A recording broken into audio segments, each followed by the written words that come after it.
Hi అండి, అందరికీ నమస్కారం. వెల్కమ్ బ్యాక్ టు గుడివాడ వంటలు వ్లాగ్స్ ఛానల్. ఈరోజు మన కిచెన్లో రెసిపీ వచ్చేసి మటన్ చికెన్ కంటే సూపర్ టేస్టీగా meal maker curry, chapati, phulka, rice, biryani, అసలు దేనిలోకైనా అదిరిపోయే రుచితో మిల్ మేకర్ కర్రీ.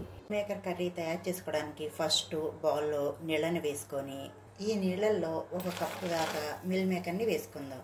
ఈ మిల్ మేకర్ వేసి ఈ నీళ్లు మరిగేదాకా ఉడికించండి. నీళ్ళు అనేవి కాస్త మరిగాయి కదండి. ఇప్పుడు మనం స్టాప్ చేసేసుకొని ఒక 5 నిమిషాలు ఇదే విధంగా వదిలేయండి. ఒక 5 నిమిషాల తర్వాత ఈ నీళ్ళని ఈ జల్లెల్లో వేసేసుకోండి. ఈ మిల్ మేకర్ని. మిల్ మేకర్ అనేది కాస్త వేడిగా ఉంటుంది కదండి. ఇప్పుడు ఈ చల్లటి నీళ్ళని వేసేసుకోండి.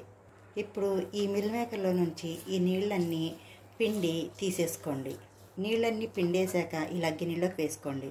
నీళ్ళన్నీ పిండుకున్న ఈ మిల్ మేకర్ని కాసేపు పక్కన పెట్టేయండి. స్టవ్ మీద కడాయి పెట్టుకొని బటర్ని వేసుకోండి. మీరు కావాలంటే ఈ బటర్ ప్లేస్లో ఆయిల్నైనా తీసుకోవచ్చు. ఈ బటర్ని అంతా కరిగించుకోండి. బటర్ అంతా కరిగిపోయాక ఈ మిల్ మేకర్ని వేసేసుకుందాం. మంటను మీడియం ఫ్లేమ్లో పెట్టుకొని ఈ మిల్ మేకర్ని వేయించుకోవాలి. ఈ మిల్ మేకర్ అనేది కాస్త ఈ విధంగా వేగిన తర్వాత ఇప్పుడు వేరొక ప్లేట్లోకి తీసుకుందాం. మళ్ళీ ఇదే ప్యాన్లో 1 టేబుల్ స్పూన్ దాకా బటర్ని వేసి కరిగించుకోండి. ఈ బటర్ ప్లేస్లో మీరు ఆయిల్నైనా తీసుకోవచ్చు. బటర్ కరిగిన తర్వాత 3 లవంగాలు, 1 ఇంచు దాల్చిన చెక్క, చిన్న యాలకులు అయితే 2 తీసుకోండి, పెద్దదైతే 1 తీసుకోండి. బిర్యానీ ఆకు, 1 టేబుల్ స్పూన్ గసగసాలు. మీరు ఈ గసగసాల ప్లేస్లో ఎండు కొబ్బరినైనా తీసుకోవచ్చు. 10 దాకా జీడిపప్పు పలుకులు. ఫస్ట్ ఈ మసాలా దినుసులు అన్నిటిని కాస్త లైట్గా వేయించుకుందాం. ఇవి కాస్త వేగిన తర్వాత మీడియం సైజు ఉల్లిపాయను 1 ఈ విధంగా కట్ చేసి వేసుకోండి. 2 పచ్చిమిర్చిని కట్ చేసి వేసుకోండి. ఒక్కసారి కలిపేసుకొని ఈ ఉల్లిపాయ ముక్కలు అనేవి మరీ వేయించాల్సిన అవసరం లేదండి. కాస్త లైట్గా వేగితే సరిపోతుంది. ఒక్కసారి చూడండి, ఉల్లిపాయ ముక్కలు అనేవి కాస్త వేగాయి కదా. ఇప్పుడు మీడియం సైజు 2 టమాటాలని ఈ విధంగా కట్ చేసి వేసుకోండి. ఉల్లిపాయ ముక్కలు కాస్త మెత్తబడేంత వరకు ఉడికించుకోవాలి. పెద్ద సైజు టమాటా అయితే 1 తీసుకోండి. మీడియం సైజు టమాటాలు అయితే 2 తీసుకోండి. టమాటాలు, ఉల్లిపాయలు అనేవి మెత్తగా ఉడికిపోయాయి కదండి. ఇప్పుడు మనం స్టాప్ చేసేసుకుందాం. పూర్తిగా చల్లారనివ్వండి.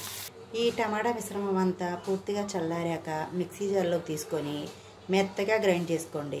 మెత్తగా గ్రైండ్ చేసుకొని పక్కన పెట్టండి. ఇప్పుడు ఇదే ప్యాన్లో 2 టేబుల్ స్పూన్ దాకా ఆయిల్ని వేసుకుందాం.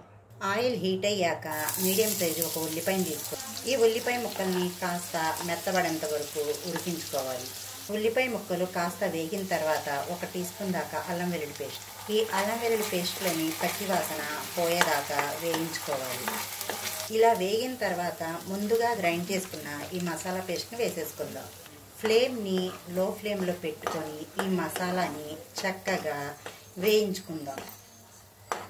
ఆయిల్ సపరేట్ అయ్యేంత వరకు ఈ మసాలా పేస్ట్ని వేయించుకోవాలి మనం. ఈ మసాలా అనేది సరిగ్గా వేగకపోతే మన కూర టేస్ట్ అనేది అంత బాగోదు. మసాలాని చక్కగా వేయించుకోండి.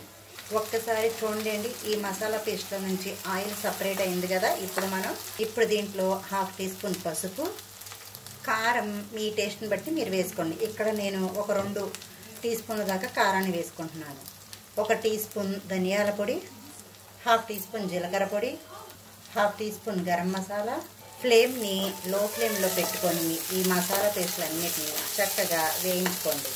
మసాలాలన్నీ చక్కగా కలిపేశాక 1 కప్పు దాకా నీళ్ళని వేసుకుందాం. ఇప్పుడు 1 కప్పు నీళ్ళని వేసేసాం కదండి. ఇప్పుడు 2వ కప్పును కూడా నీళ్ళని వేసేసుకోండి. రుచికి సరిపడా ఉప్పు మీ టేస్ట్ని బట్టి మీరు వేసుకోండి. ఒక్కసారి అంతా కలిపేసుకుందాం. ఇప్పుడు దీంట్లో మనం ముందుగా ఫ్రై చేసి పెట్టుకున్న ఈ మిల్ మేకర్ని వేసేసుకుందాం. ఇలా అంతా ఒక్కసారి కలిపేసుకున్నాక ఉప్పు, కారం ఒక్కసారి టేస్ట్ చూసుకోండి. ఒకవేళ సరిపోకపోతే ఇదే టైంలో ఉప్పును కానీ కారాన్ని కానీ వేసుకోండి.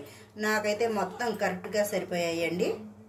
మూతను పెట్టేసి ఫ్లేమ్ని లో టు మీడియం మంట మీద పెట్టి చక్కగా ఉడికించుకుందాం.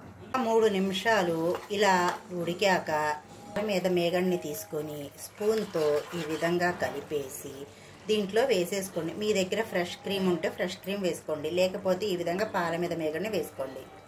ఇప్పుడు కొద్దిగా కొత్తిమీర, కసూరి మేతిని క్రష్ చేసి వేసుకోండి. పాల మీద మేగడ్ని వేశాక ఒక్కసారి కలిపేసుకుందాం. ఇలా ఆయిల్ సపరేట్ అయ్యాక ఇప్పుడు మనం స్టాప్ చేసేసుకుందాం. ఎంతో రుచికరంగా ఉండే meal maker masala curry ready. మీకు కనుక ఈ రెసిపీ వీడియో నచ్చినట్టయితే మా వీడియోకి ఒక మంచి లైక్ ఇచ్చి మీ ఇంట్లో ట్రై చేసి ఒక మంచి కామెంట్ అయితే పెట్టండి. ఇలాంటి మంచి మంచి రెసిపీ వీడియోస్ కోసం మా ఛానల్ని సబ్స్క్రైబ్ చేసుకోండి. పక్కనున్న గంట సింబల్ని యాక్టివేట్ చేసుకోండి. Bye friends, thank you for watching.